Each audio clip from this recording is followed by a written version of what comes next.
נאומה של נשיאת פינלנד הנראה כאן בתמונה לשכוח. מצלמות הטלוויזיה תיעדו אותו מנסה לשפר זווית, מאמץ את עיניו כדי לצפות טוב יותר במחשוף הנדיב והמלכותי של הנסיכה הדנית מרי. הנסיכה המובכת כיסתה מיד את המחשוף בידה והתקשורת חגגה. בשבוע הבא יערך בתל אביב מצעד השרמוטות בו ימחו נשים בלבוש חושפני כנגד האלימות המינית.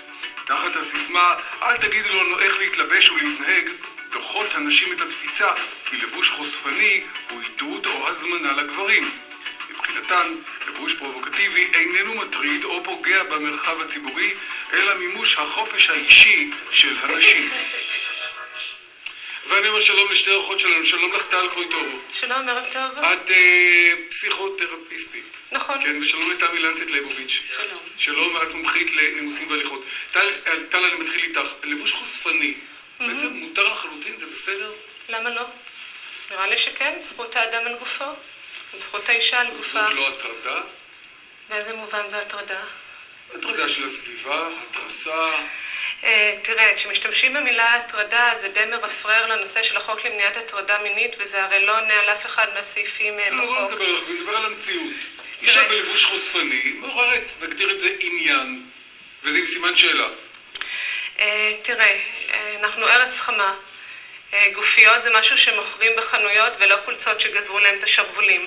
אז נשים מתלבשות איך שבא להם, ומי שרוצה לפרש את זה בתור הזמנה, אני חושבת שכדאי שיחשוב פעמיים, כי זה באמת פוגע בזכות שלהם להתהלך במרחב הציבורי. וזאת לא התרסה, נגיד, אנשים חרדים, אנשים נשואים, אנשים שזה יוצר אצלם איזושהי מין מבוכה, אני נגרר פתאום להסתכל, ואני לא מרגיש נוח בזה. תראה, אז קודם כל בין זה לבין ההטרדה מהסוג השני שרוב הנשים סובלות ממנה, רחוקה מאוד הדרך מבחינת ההשפעות וההשלכות, והשלכות גם פוסט-טראומטיות ופחד. אוקיי? מישהו שרואה אישה חשופה לא מפחד ללכת ברחוב, לא מפחד שהיא תתקוף אותו, לא נמנע מלהסתובב שם, אולי תבוא איזו אישה חשופה ותפציע. אוקיי? אז זה נראה לי די שונה.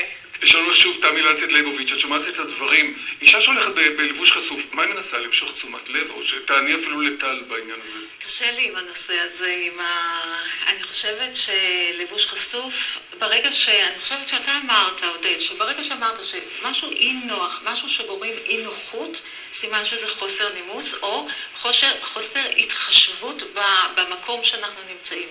אישה יכולה ללכת הכי חשוף שבעולם, במקומות שהיא בבית או שהיא באיזשהו מקום בשפת הים, אבל שהולכים ברחוב או שמגיעים למקומות ציבור, מה זה הגופייה היא זו שאיתה קריר לנו? למה אני לא רואה אף גבר הולך בצורה הזו? הם לבושים, הם מסודרים, לא הולכים את החשופים במקומות. אף אחד לא ראיתי בשום מקום עבודה, לא ראיתי גבר מגיע עם מכנס קצר צמוד ועם גופייה עם בטן חשופה.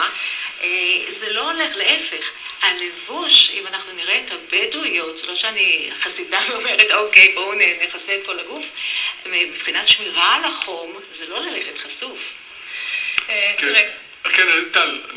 קודם כל, ההבדל שאת רואה במקומות העבודה זה כי את רואה את ההבדל בין הלבוש של המזכירה ללבוש של המנכ"ל, אז יש פה עוד הבדלים חוץ מהבגדים. וגברים בגופיות, אני רואה ברחוב בשפע, כולל גברים בלי גופיות בקיץ. אבל למה בעבודה לא? אני לא מבינה. המזכירה גם לא יכולה לבוא עם גופייה. היא לא יכולה לבוא, כי היא לא יכולה לשבת חשוף. אני לא מדברת על air condition, שתכף קר לה והטמפרטורה שונה אצל אישה ואצל גבר. זה שיקול שלה לדעתי. אין דבר כזה, יש כבוד אלמנטרי, וזה קוד לבוש, כבוד שאומר, נהיה חשוף, לא נהיה חשופות, על בכלל מרפקים, ברכיים. זה לא מקום שבמקום עבודה צריך לראות את זה. זה נותן אגב, חוסר טל, אישה כבוד. מתלבשת בלבוש חשוף רק בגלל מזג אוויר או מסיבות אחרות? בואי איתי, באמת, איך אומרים? קודם כל חם. דבר שני זה אופנתי. דבר שלישי, הרבה פעמים זה מה שמראים גם בטלוויזיה, בתקשורת, זה המראה של להיראות טוב. אז אישה שרוצה להיראות טוב, למשוך תשומת לב? אם למשוך תשומת לב, אני חושבת של מי שרוצה למשוך תשומת לב, היא רוצה למשוך תשומת לב סלקטיבית והדדית. כלומר, לא של כל אחד ברחוב שיעשה מה שבא לו עליה, אלא של אנשים שיש עניין הדדי. יסתכל, ואולי ירגיש לו נוח, ופתאום ירגיש... לא נראה לי שמתלבשים מקצר כדי לגרום לאנשים להרגיש לא נוח. לא, מתלבשים כי זה נותן איזשהו ביטחון עצמי שאולי חסר לנו קצת, אבל תפקיד הבגד, אם אני אראה אותך ואני אזכור אותך בגלל הבגד שלבשת, בגלל הסמלה, נגיד וואו, אני לא זוכרת איך קוראים לה, אני לא זוכרת מה היא עושה, אבל אני זוכרת, היא לבשה סמלה ירוקה עם ככה וככה וככה. זה אומר שזו שגיאה היסטרית, היא יכולה להיות חשופה או לא חשופה. זו שגיאה מאוד רצינית, משום שהבגד התפקיד שלו להוציא אותנו בגדול, להראות מה האישיות, להראות מי אנחנו, להשמיע את דברנו, והבגד הוא עושה רעש סביבתי, זה לנו אנשים. אז זכותה של האישה, אז רגע, אז אם אני משך את הקו שלך, אז 100% זכותה של האישה תלבש בדיוק איך שהיא רוצה.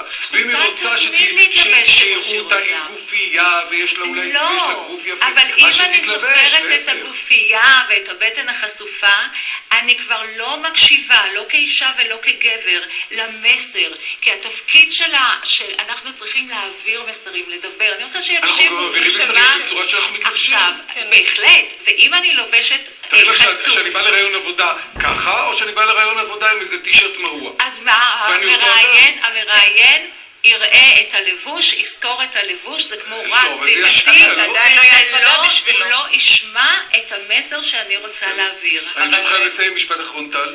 כן, אבל אם גם אם תבוא עם טיצ'רט, זה עדיין לא אומר שאתה מטריד אותו. זה שזה צורם לו בעין, הוא היה רוצה לראות משהו אחר. הוא יותר יכבד את החליפה. אבל זה גם גברים וגם נשים, זה אותו דבר. יש תפקיד לבגד, לא חם או קר, לתת מי אתה, מה אתה משדר, כבוד והערכה. והמחאה הזאת, בשבוע הבא אנחנו נמשיך כמובן לסקר את זה בדורות חדשות. אבל מוכנים לדבר על המחאה. בוודאי, נדבר אבל לא היום, המחאה תהיה בשבוע הבא בעניין הזה. תודה רבה לכם גבירותיי שבאתם מכאן לנושא הבא.